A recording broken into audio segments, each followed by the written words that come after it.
Pessoal, para fixar aquilo que foi discutido na primeira aulinha da nossa revisão termodinâmica, eu trouxe uma questão bem geral aí, que trata de um monte de coisa que foi discutido na aula anterior. De física moderna, você já viram alguma coisa ao longo do curso? Física moderna, teoria da relatividade, constante de Planck, efeito fotoelétrico.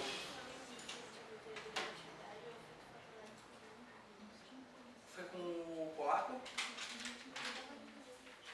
É porque é uma coisa que eu gosto de trabalhar, né? Porque alguns vestibulares, nas federais, é impossível não cair alguma coisa de física moderna, né? Então vale a pena a gente dar uma discutidinha. A ideia era essa, era finalizar a termodinâmica com esse exemplozinho e a gente de repente começar a discutir alguma coisa de física moderna que tem vários tópicos interessantes para a gente discutir.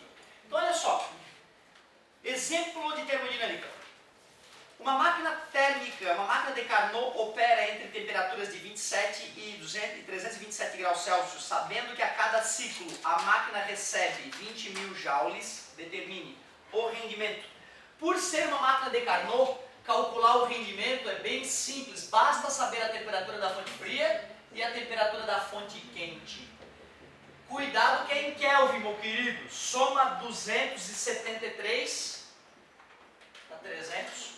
Soma 273 dá 600 Kelvin.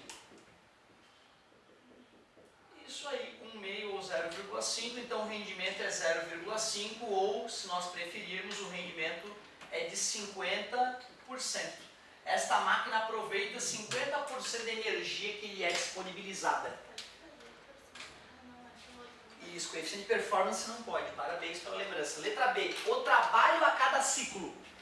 Peraí, nós vimos que rendimento é trabalho, que é o lucro, sobre investimento, o calor da fonte quente. Eu descobri na letra A que o rendimento dessa máquina é de 50%, ou 0,5. Ele me perguntou na letra B qual é o trabalho que essa máquina realiza. E no enunciado me dizia que ela recebia 20.000 joules de calor. Então eu tenho que supor que ela recebe da fonte quente. Está dividido, passa multiplicando, multiplicar por 0,5 é o mesmo que dividir por 2. Claro, né? Está aproveitando metade da energia, se ele recebe 20.000, aproveita 10.000, faz sentido. O calor rejeitado para a fonte quente. Do princípio da conservação de energia, nós vimos que o trabalho que uma máquina realiza é o calor que ela recebe da fonte quente, menos o calor que ela rejeita para a fonte fria.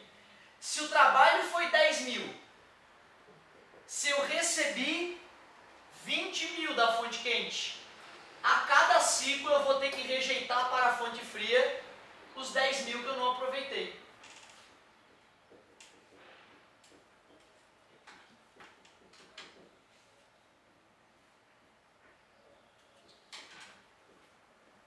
Essa fórmula não seria fornecida, provavelmente. A variação de energia interna. Vou até completar aqui, ó.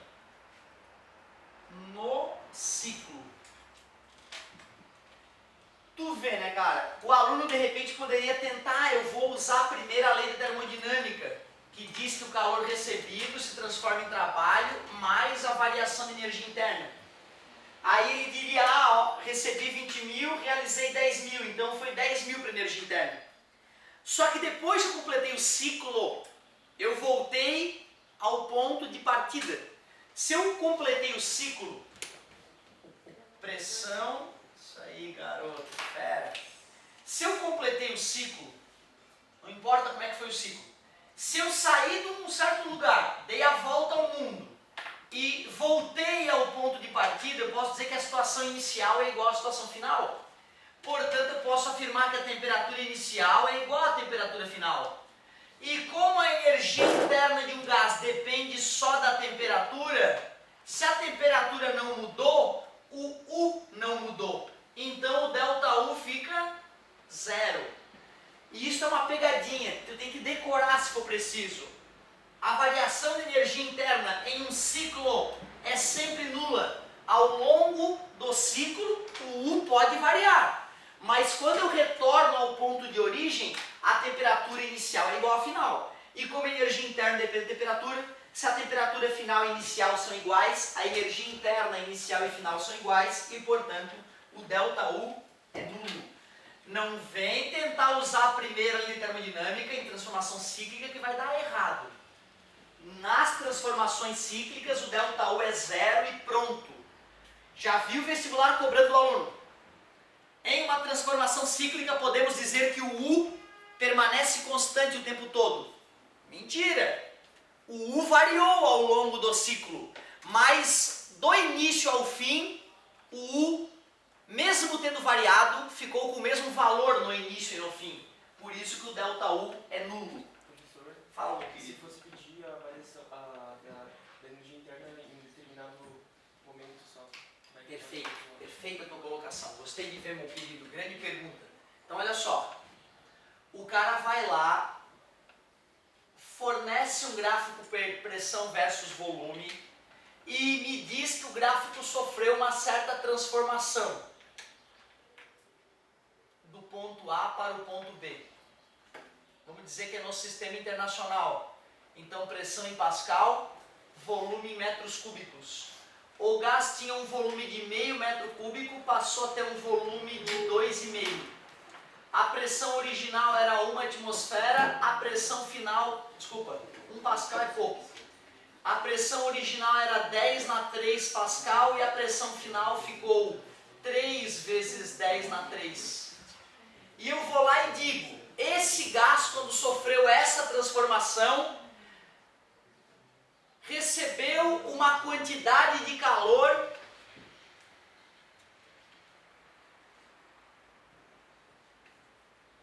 de 500 joules. Calcule qual foi a variação da energia interna desse gás de A para B. Beleza, garoto? Muito bom, tá isso por dentro da parada. Então o que nós vamos fazer? Primeiro nós vamos calcular a área, porque calculando esta área eu obtenho o trabalho. Trabalho é igual a área. Aquilo é um trapézio, concorda comigo? Tem a base maior, tem a base menor, que eu vou tirar a média delas e vou multiplicar pela altura. Ele está virado de lado esse trapézio. Quem tem dificuldade em calcular o trapézio poderia separar em retângulo mais triângulo. É o que eu fazia.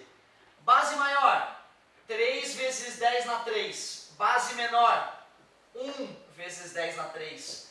A altura do trapézio vai do meio até o 2,5, que é 2. Sobre 2, corta 2 com 2. O trabalho ficou 3 vezes 10 na 3 mais 1 vezes 10 na 3. 4 vezes 10 na 3 joules. 4.000 joules. Para que a nossa questão seja factível, eu tenho que botar aqui então 5.000. 500 é impossível, certo? O que ele tinha pedido? Ele tinha pedido a variação da energia interna. Eu percebi que esse gás recebeu uma certa quantidade de calor e realizou o trabalho. O excesso de energia que não foi transformado em trabalho vai variar a energia interna. Ele recebeu 5.000 joules, realizou um trabalho de 4.000, e aí eu vou poder calcular a variação de energia interna. Mais passa menos 5.000 menos 4.000, 1.000.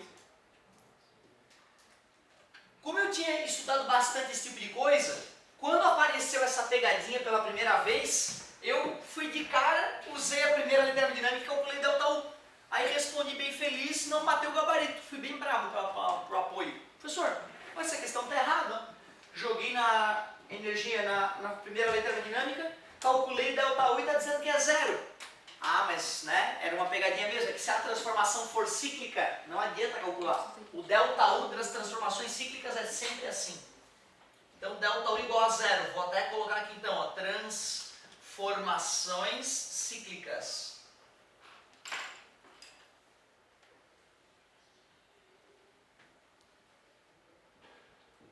Não quer dizer que ao longo do ciclo o U não tenha variado.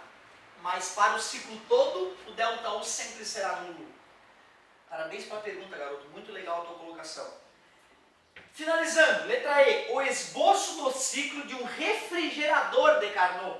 Tu vê, né? Ele me falou do motor de Carnot. Mas para finalizar, ele quer que eu esboce o ciclo de um refrigerador de Carnot.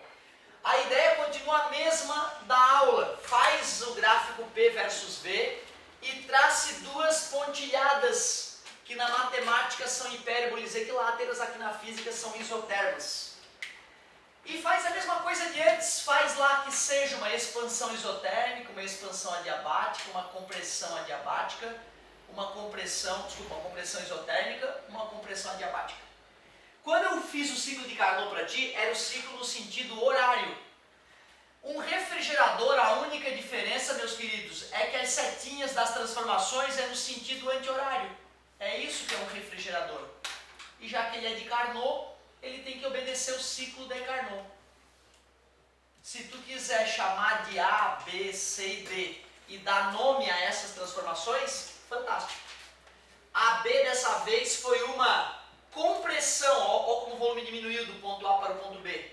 Então foi uma compressão isotérmica. Depois de B para C, o volume diminuiu, o volume aumentou, o gráfico desceu, mas o volume aumentou um pouquinho. Então já foi uma expansão adiabática. Depois foi uma expansão isotérmica. E para finalizar o nosso ciclo de D para A, foi uma compressão adiabática.